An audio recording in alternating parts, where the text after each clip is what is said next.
تعالیٰ سے مدد مانگنی چاہیے، مولا علی سے نہیں مانگنی چاہیے۔ مولا علی کا تو خود ضربت لگ گئی تھی، میں پوچھا پھر کس سے مدد مانگے؟ اللہ جل جلالہ سبحانہ اللہ صحیح کو مدد منگو اللہ کو۔ میں کہ بے غیرت ملا جیڑا اللہ علی کو بچاون نہیں آیا وہ تیری مدد کرن کی دعا ہے۔ Wake up to reality.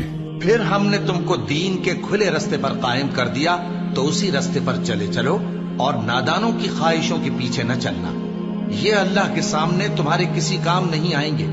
اور ظالم لوگ آپس میں ایک دوسرے کے دوست ہوتے ہیں اور اللہ پرہیزگاروں کا دوست ہے۔